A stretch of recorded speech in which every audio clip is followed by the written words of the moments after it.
What's up everyone, welcome back to our channel. In today's video I'm going to show you how to turn on professional mode on Facebook. It's pretty easy. You just have to follow the steps I'm going to show you.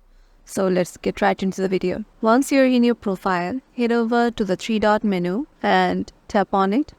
And as you can see, as my profile is locked currently, the professional mode is currently turned off and the professional mode is currently not available as I have locked my profile.